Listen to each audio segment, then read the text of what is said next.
They're jacked with Pepsi. I'm there for the pack out. You just got to pack me in. Committed to the bow early on. Like I love getting close and putting up. You cover a range of stuff on here too, right? Like We call this the THP World Headquarters. My grandpa Roy Weatherby. I came into like that golden little pocket where there was like 4 or 5 different bulls. Just You're Canadian? We're doing a Canadian podcast? My name's Douglas Bode. I'm Robbie Denning. Roy Candy.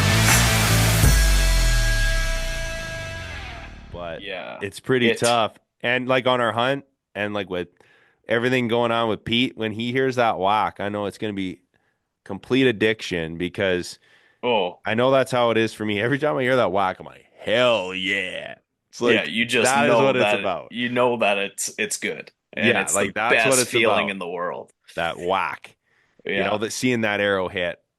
Just watching, I don't know. That's why I like watching or shooting lighted nocks. Same. When that thing disappears behind the shoulder, it's just like, you're a rock star. Yeah. Yeah. It like if I were to talk about like, like some people paint, some people play instruments, guitar and shit. Yeah. But when you complete and execute, number one, all the patterning and behavioral things you need to do to make the kill. You put in all the work and effort into executing shots, practicing, building your own arrows, setting up your bow so it's uniquely tuned for you. And then you put together a hunt plan. And you put together a stock plan. And you execute where 10 to 15 things had to go perfect. And that draw back, it's go time. And you execute a perfect shot. It's like time slows down. You see that arrow, hit its mark. It's hard to not feel like Mozart. Like it's artistic. It's like I can't describe it to anyone else other than that. Like it is pure art. It's like because it's with rifles. There's a lot of gear stuff. There's a lot of like you can game that. You can run the high power, the scopes. You got a lot more stuff. It's less intimate. This is up close and personal, and it's a it's a skill that can diminish in days. It's absolutely perishable. Yeah, it's perishable to the point that like if you don't touch your bow, like you are getting worse. Like that's how it is, right? So you get what you put into it, and when you make that perfect shot, it's like you. It's Mozart, man. You just it is to me. It is one of the most exhilarating things you can do in the hunting world, especially with like calling in a bull elk or executing a perfect stalk on a mature mule deer.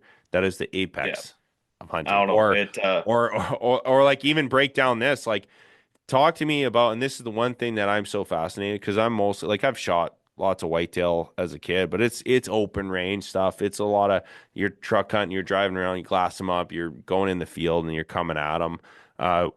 Talk to me about hunting mule deer and setting up like stands and how do you do that? Like what's your approach with to whitetail? Hunting?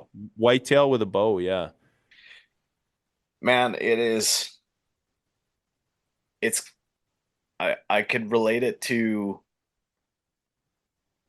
it's somewhat like the bear hunting we're going to be doing. And it's weird because I always had a really weird relationship with baiting bears and because it's kind of like the way I always looked at it for the longest time was, it's kind of it seems like you're somewhat cheating because you are, you're giving them a perfect opportunity to come and nourish themselves. And I feel like if you were doing that and just shooting any of those bears, it would be. And the reason I bring that up to whitetails is whitetails, you go and you know where they're going to be traveling. You know where their bedding is in certain areas, primarily because around the southern part of the province here, I do a little bit in the mid province where there's a little more bush, but down here the bush is so few and far between that their primary bedding is going to be XYZ. So essentially, you establish where they're feeding, where they are getting their water, and you do the work just like bear hunting. And Muck and I have talked about this constantly. Bear hunting is the hardest work for the easiest hunting you will do. Yeah, I Just bet. like just like elk, right? Yeah. If you want to be really proficient at killing elk, you do all your prep before. Yeah. You're not just Hard to find, easy to kill. yeah. Yeah. You just you waltz in on them opening day without ever going and glassing them, or you know sitting there and wasting time on X. You do the Not work having any beforehand. type of plan, not having Exactly. any idea of the previous season and what was going on, not having put any boots on the ground beforehand, it can be really Yeah. tough. You can burn 1 to 2 days trying to figure out where they are.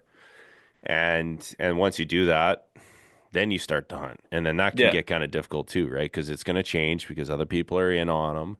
Uh, and those big mature bulls, like your best chance is your first chance, and that you got to get Hmm. on it quick because they wise up very quickly. Like even on my hunt this past year, in a hunt I was like a hunting area I was very familiar with.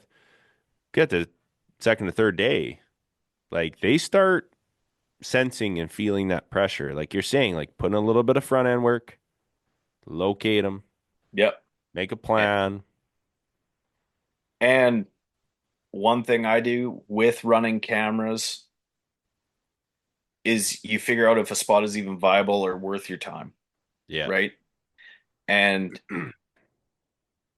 it all depends on what you are comfortable trying to harvest. Last year, my standards on deer lowered exponentially from years before that, mainly because I wanted more meat and, you know, pregnant wife getting a little bit antsy with me, Yep. hunting 70 plus days a year. I cannot complain. Yep. But Start feeling that know, pressure to produce, and yeah, you always like you absolutely. want to get a kill, right? Like it's like everyone says, like, oh, it's all about the horns and stuff. It's like, like Yeah. it's about the meat, right? Like you want Yeah, to it come is. home with something, right? And you know, that buck I shot, I kind of once I got him killed, I was like, man, I'm very happy with this deer. And but a It, big it thing, it is funny, like whitetail, it seems like it's like that, right? Like as soon as you hit a certain level, like that 130, 140 and up, it's like that's for Alberta for me, that's go time. Mule deer, I'm very picky. yeah, Mule deer, it's like my wife gets pissed. If I she's like she'll tell me out in the like I'll wake up in the morning real early. She's like, don't be shooting a 170. We got 170s. Don't yeah. be like we Don't don't waste need my more of time. that. Stop doing that. Don't take a 170. You're out longer. Get something that you haven't experienced. Go for Yeah, the harder to attain. And I look at that too now, like especially with mule deer, especially if it's near the road. I don't even mess with them because I know those old timers and kids, maybe a first time hunter, or maybe someone who doesn't have enough time to really hunt and put the effort in.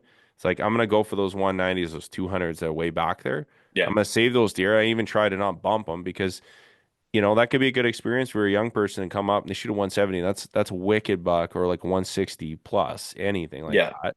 But like you say, like mule deer, you're always trying to increase, yeah. increase, increase, increase. Go. Whitetail, I'm shooting 150s like crazy. As soon as I see it, like even as a kid, like I've shot some dandies, like I've shot like a 170 or 160. But even now, like I've attained that and I still like 140s. I'm like with brow tines, I'm like, holy shit. Talk to me, Goose. Yeah, exactly, Yeah, right? So I know exactly what you're saying because with whitetail, it's opportunistic, right? yeah, It must make a big difference too when you're running cameras. Then you know the inventory of bucks that you have, and then you can set your expectations so you're not hesitating. You can capitalize on the opportunities you're given. exactly. Man, it the pattern and the rut behavior, because man, deer do stupid shit in the When rut. is rut for you typically? Well, so the main rut I would say is kind of in the early November when it's like full bore, Is it which dependent on like storms and stuff? I mean, obviously kind of like any animal, when an animal or a doe goes into heat, they're gonna fire up. But once it gets cool out, like when there's that drastic temperature drop, it's just like complete 180 from what they were doing Mm-hmm. 2 weeks before that, and trying to catch them. And it can be I've actually started focusing more on the post rut and kind of the secondary rut when they Yeah. kind of are catching the leftover in the younger does. And I found a lot more success. I don't know if it's from the fatigue that they're dealing with and they're just less willing to, you know, go out of their way and they take the easy route where because clearly they know I travel in there. I mean, deer aren't stupid. So, I have some theories about some of this because I found something similar. That second rut, you can really capitalize on a lot of opportunity because I think too, it gives you more like say if you've been hunting them hard that first rut. You've seen every buck and say you're not seeing what you want to harvest. The second rut, those landlocked bucks that are in permission that you might not have, especially if you're hunting like landlocked permission and really tight little areas, you're gonna have a new inventory of bucks coming in mhm. because those bucks that weren't being hunted, they bred the deer in their area, the does. They're gonna start getting on the move, and you'll see that movement. We get the second influx of bucks that maybe you're like, where the hell did this buck come from? There's that opportunity, right?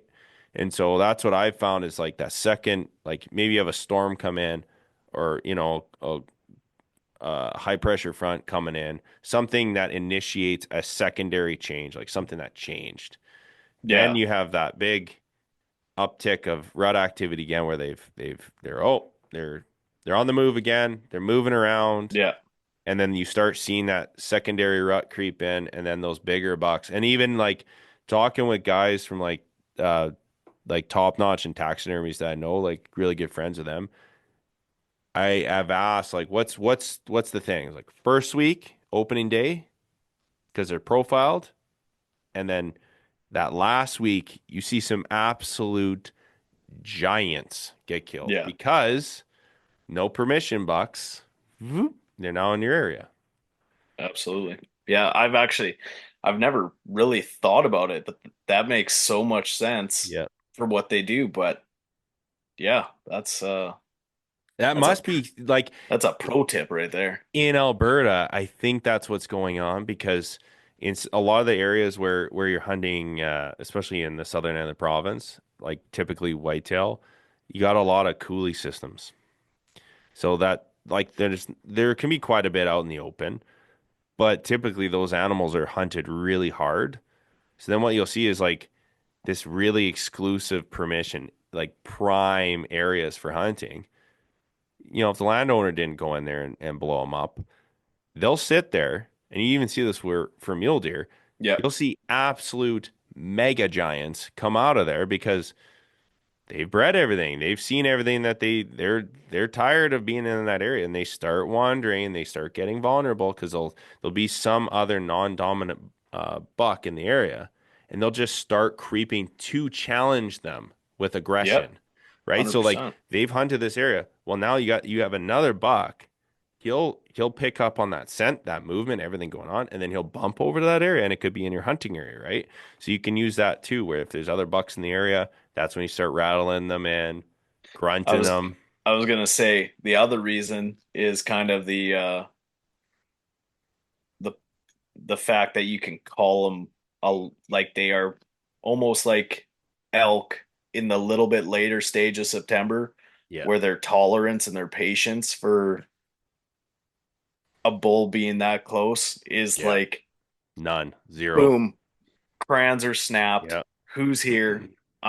it's going down. And Especially if you're not seeing anything too, right? Like if you're not seeing action, it's good to mix it up. And you gotta have patience. That's oh one yeah, thing. You gotta take it easy. Don't be blowing up the area with some weird rattling and grunts. Like slow. yeah, Yeah. yeah. It's a fine line you got to go, and I think How do you do that in like a tree stand? Are you like in the later, like is it blinds mostly just because of the temps? um a lot of it later is blinds because a guy segues a little bit more into baiting, Yeah. pending what bucks a guy's dealing with. Hmm. However, for public land, I still stay with that saddle. Um, What does a guy main got to do to get into saddle hunting? Because this is something like I have a water oh, hole and I 100% know that there was a bull elk going in there. And I think it's he walked up on me, scent checked me, and then took off. And I thought to myself, I'm like, I got to talk to Landon about saddle hunting because, like, prime area, big trees. Like, what does a guy got to do to start getting into saddle hunting and utilizing that skill set? Because it well, is a skill, because there is a lot to it, isn't there? uh, it's all as difficult as a guy really makes it wants to make it, right? There's a lot of guys that overdo it, and I shouldn't say overdo it, whatever works for you. Guys get into one sticking where they're the lightest setup they can do, Yeah. just like rifles, bows. You can get as deep into the weeds as you want. Essentially, you buy a saddle as your main piece. You need climbing sticks and a platform, your ropes, and that's a great basis to get going. And you don't need the most expensive stuff to Hmm. start off, right? The one main reason I got into it was because hunting lots of public land, man, it pisses me off if I had to carry in a hang on or something Yeah. like that. And just to be super efficient in certain areas, being And mobile. elevated is it's a game changer being elevated. Yeah, and I would presume too being able to be mobile depending on the wind. Like you That hike that into is an area, exactly it. yeah, and then the wind is shit, you can move around to a more advantageous spot. Yeah. And you know, my setup is not the lightest, but I think with my climbing sticks, I wear my saddle in so it's not even on my backpack. I got a platform and a camera arm, and I think my setup is like 16 pounds, which, you're packing that in a couple miles. It's piss. I mean, you do a backpack hunt and you're easily over 20 pounds with, Yeah. you know, Yeah, with all your gear and all your a gear. couple So days food and all that. Yeah, yeah, definitely. it's easy. Um, but yes, the wind advantage, probably one of my best days hunting for whitetail last year with my brother-in-law. We were both saddle hunting in the same tree, and we had 45 white-tailed does and fawns sub 30 yards over the course of 3 hours. And it was just, I never reached for my bow once. He was already tagged out, and it was just awesome because the ability to get in there, the forecast said that we were going to have a north wind. We get in there, it's a northwest wind. Okay, well, If puffer that's a out. stand, you're committed, right? Yeah, But exactly. So then you make a little bit of an audible, you move 50 yards over this way, and had a great hunt. how does that work for like cutting limbs and making shooting lanes? Do you gotta have that shit on you? So what I really run is just a pair of pruning shears. Yeah.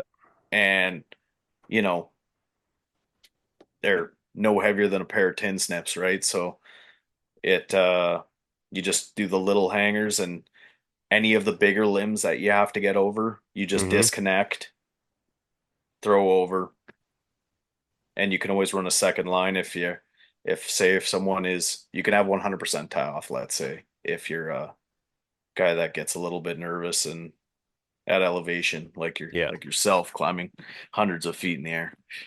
Not Yeah. for me. Not for me. Yeah, yeah, I know a little bit about climbing. Yeah, Yeah, yeah. climbing and rescue. I can tell you, and this is what I was wondering about. What's the comfort like if you're hanging? Like, is that what the platform is for, so you can take a little bit of weight off? Yeah, so the platform, I run a relatively small platform. It's about 10 by 12. Mm-hmm. So it doesn't even take up my full boots. Um, but you can angle it, and so you can essentially just lean back. Yeah, sit And into it. I have it's a latitude method, which is a two panel saddle, which you can drop the lower portion down a little bit lower on your legs Which is and critical.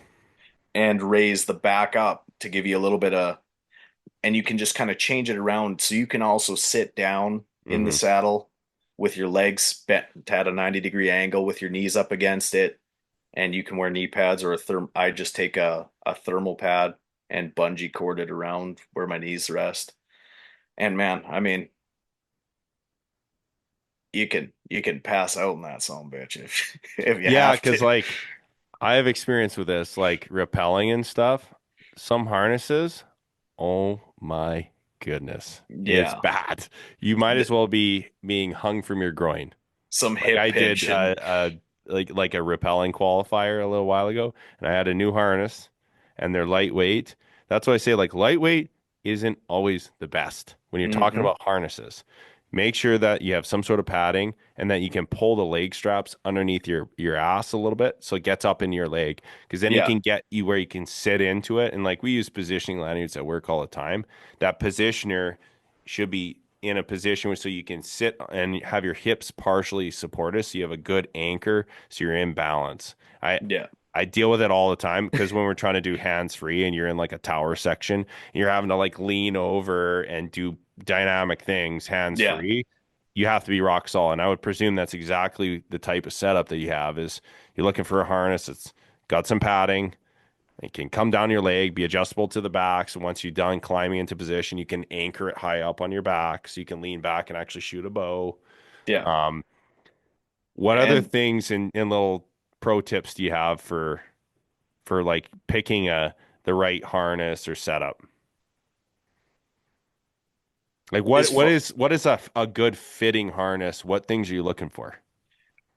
so that's kind of the problem with a bunch of this stuff as far as the supply issue, right? All this Yeah. stuff is online. You can go to, say, Cabela's and you could buy a Hawk saddle, which is about as entry level as you can get. And I mean, if that's what you can afford, I'm sure you will be just tickled pink in it. That being said, I really like the two panel that Latitude brand has just for the adjustability, whereas the other ones are more of a single piece kind of Daper style cradle that goes on your butt, and you can adjust it up a little bit if you're doing full lean back. Yeah. But if you want to go to a seated position, then you kind of have to stand on your platform, take your weight off your saddle, scooch it down a bit, and then, more fidgeting required, Yeah. which that's kind of why I gravitated to the saddle I went with originally. And as far as climbing sticks and stuff like that, um, kind of like someone getting into archery, find ones that you can afford without breaking the bank. Like you can, just like bows, the sky's the limit. You can go and buy $400 a piece climbing sticks. Well, I mean, to try something, maybe just buy the budget ones to feel it out. Wear them Another, out. yeah, Yeah, use yeah, them, abuse them, and if you use and abuse something to the point that you're going to replace them, well, then there you know, like yeah, you should do an upgrade, and that you're utilizing this equipment enough to actually spend the extra cash, right? absolutely. And another thing too is taking some people to just try it, say even in the city and try and climb. It does require a little bit of physical fitness. Yeah. It does take a little bit of upper body strength. I Mm-hmm. mean, climbing for a living. Yep. It's it's not for everyone. Vertical is different. vertical is different. And, Mhm. you know, the first time like committed, and I've spent a lot of time on, you know, on the top of derricks and working on drill rigs and stuff like that. So relatively used to heights. Leaning back in that saddle the first time, once you got your rope set up, it's like, okay, did I nick something when I put my arrow Mhm. on my bow? Oh, you know, and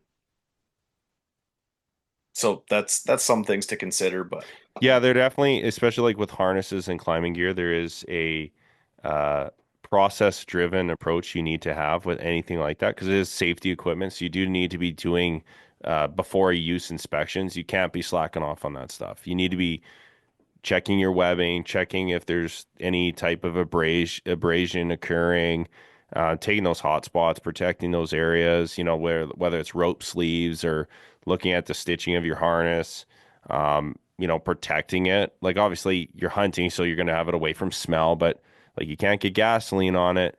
You got to yeah, UV protect it. You don't want it out in the sun all the time.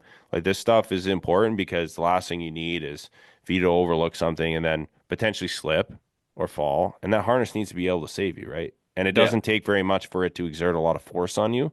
So that's one thing that, like when you're tying off and you're above your waist, hopefully, or like mid-height chest, the lower you are tied off, the more yeah, impact force occurs on your waist when you slip and fall a distant, right? absolutely. Yeah, So, and that's one thing with these as opposed to say a hunter's safety system or your generic lanyard on a harness. These don't have shock absorbers because it's more of a a fall per positioning. Yeah. yeah, positioning, a fall Yeah. prevention device as a fall as a compared to fall arrest, right? Yeah. And learning that, okay, my lineman's belt, which you have around the tree while you're climbing, and if you do say fall off a step or slip like that, it keeps you from airmailing back off the tree and you would just slide down the tree, which also doesn't sound very pleasant, but I mean it if you're 15 feet up and going straight onto your shoulder blades, I think you'd take the alternative of sliding down the tree. Yeah. You'll be a little banged up, but you'll live. Yeah. And Yeah. then you have a secondary set of ropes, which is your lanyard. You hook it up to a bridge cable and you anchor it just in a single choke above your head and it comes down and You're golden. you're golden, man. And playing with that, it's just your height, so you're not dealing with hip pinch, and you can also pivot around the tree 360 degrees. That's all stuff that an individual has to feel out when they're trying it. But I find it very efficient. It's quiet. You can set up into a tree in about 15 minutes When on a you're long setting setup. up into like a shooting lane, how are you kind of like are you anchoring it so that you can are you going like wider like I'm assuming you're are you a right-hand shooter? So Yeah, like I'm how a would you right-handed set up like shooter. say it's like orientating yourself to your shot opportunities? Like how does that work? So if my primary, say I am shooting, wanting to shoot a meadow that is at my 9 o'clock position, say, Yeah. I would set up with the tree at 12 o'clock. So I don't have to really move at all. Bow hanger right up against the tree. Mm-hmm. And just so you have that ability right there. The nice thing is with that lineman's belt, while you're at full draw, you can pivot quietly without changing your pressure on your platform. And with them being synthetic ropes, there's really no noise whatsoever to swing around and, you know, make that shot. If you have to do an offside shot, Mm-hmm. say an animal catches you off guard and comes in at, say, a 3 o'clock position for the listeners, there's a couple ways you can attack it. And it does take a little bit of practice. And, for a new saddle hunter, I would recommend them doing this in the off season. You can try it at low elevation and Yeah. just set your platform up, hang from a tree at 2 feet, and you can pivot your body, take your bow over top of your lineman's rope Oh and yeah. twist around. Or the other thing you can do is stand up completely on your platform, close to the tree, grab your lineman's belt with no slack on it, turn 180 degrees and have the Mm-hmm. lineman's belt loose over your shoulder and grab your bow so then you're facing the other direction and make that shot standing on your platform with the lineman's strap across your shoulder. It takes a little bit of effort to do that one, Mm-hmm. especially with an animal walking in and you're Yeah. trying to be extremely quiet. But Let me pause here for a second. I gotta take a piss like crazy. gotcha, bud. So one thing else I was gonna ask you about this is like, you know, having been a guy that's hunted like mule deer, elk, whitetail, I'm presuming moose, bears. What do you like for someone who's trying to get out of the comfort zone? They're trying to put together a plan. You might not even be species specific. Out of all these different skills that you've learned, which one do you think was the most effective use of your time? Like to learn, and which one do you keep going to that keeps giving you success? Is it spot and stalk, stand hunting? Like what's the take? Like I know obviously whitetail, 100%, like you're saying, it's ambush style. It's tree stands, it's blinds. But if you took in like all the species you've hunted, which one do you think is the most effective? Well, as far as archery, the most effective that I've had would definitely be stand hunting, which is upsetting because I much prefer still hunting and spot and Yeah. stalk. And I've had success spot and stalks, and it is definitely my preferred method. However, man, just being patient and being in the spot where animals are gonna be, it takes away a lot of variables as far as you making noise, a buck changing bedding area, a different buck changing bedding areas if you're going in on a blind, like a still hunt, say in brush, or just having that extra time in the bush. Mm-hmm. And yeah, it's that's kind of a conflicting question because it's not my preferred method, but man, if I it is an efficient way to kill things. Especially big shit. Patience sucks, but I mean it Yeah. helps. Yeah, I would presume that, like if you take, and that's a tough thing, right? Because in that to me, that's like for elk hunting especially, to me, it's more about like obviously I want to hit some numbers, right? Everybody wants to keep chasing that thing, right? That number, that whether it's 300, 350, 360, whatever. Mhm.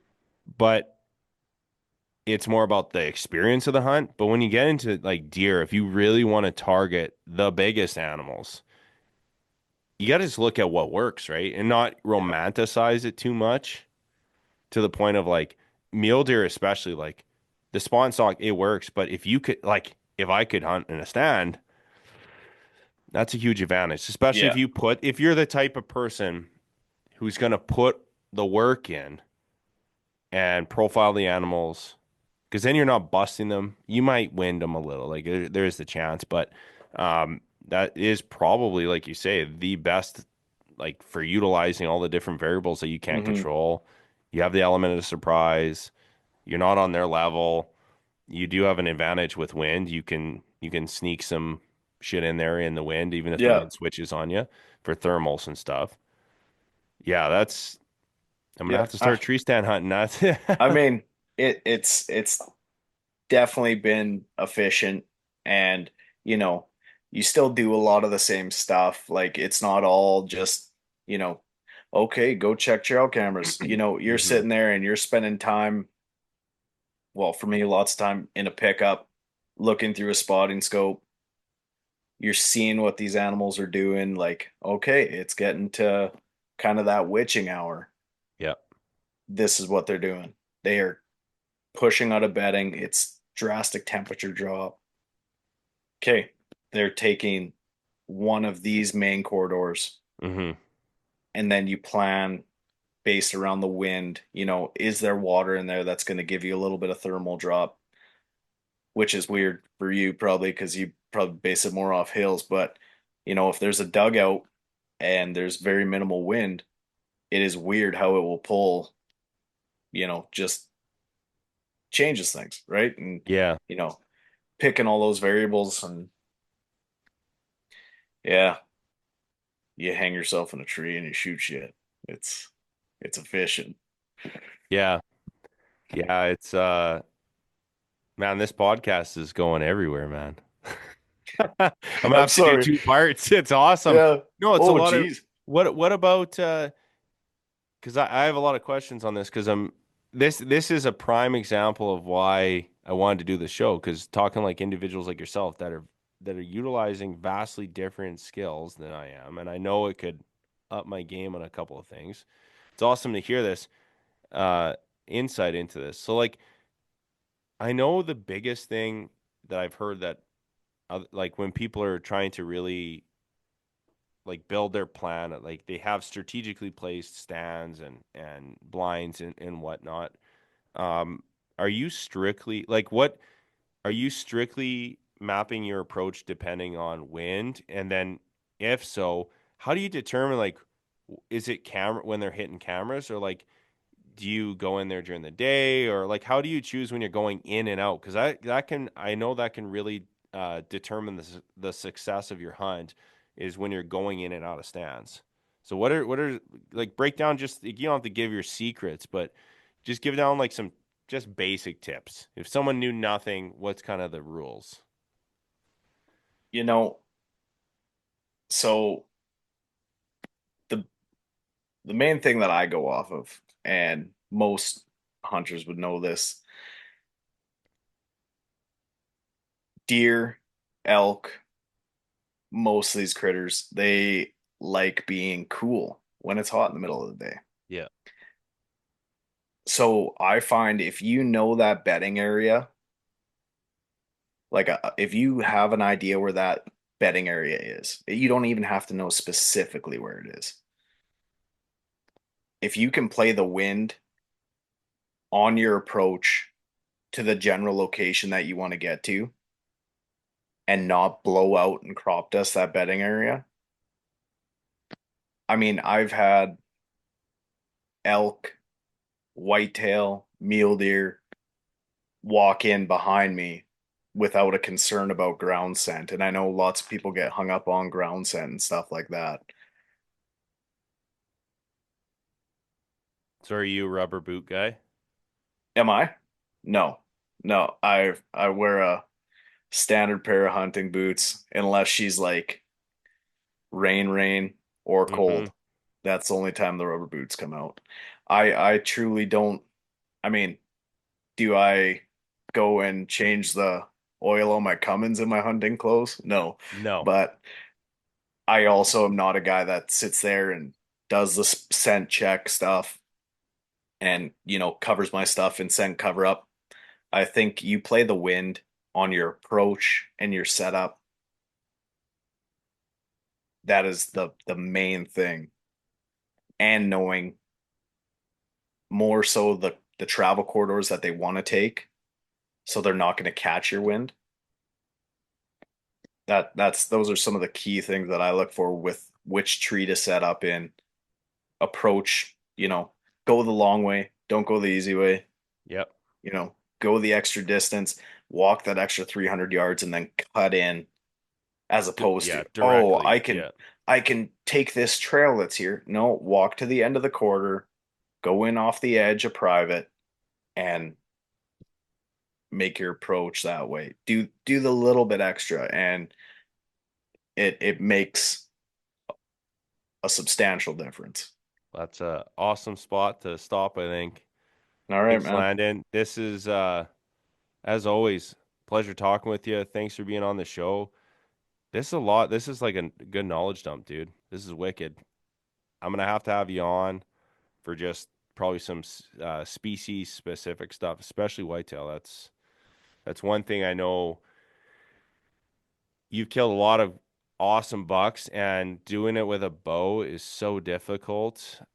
And you're doing it every year, so you're an absolute killer with that shit. So we're gonna have to have you on, and we'll deep dive into that a little bit deeper. But why don't you let the listeners know how they can get a hold of your social and everything you got going on, and all that. I am Landon Fidek on Instagram and Landon Fidek on Facebook. I get grinded by everyone they're like, you gotta share more. But man, life is life, like everyone knows. And I definitely try because I got, I don't know how many photos in my phone that I should really be sharing, but you know, just gotta Yeah, be consistent in that. So yeah, you're a wealth of knowledge, and happy to have you on the show. And thanks again for coming on. appreciate being on, buddy.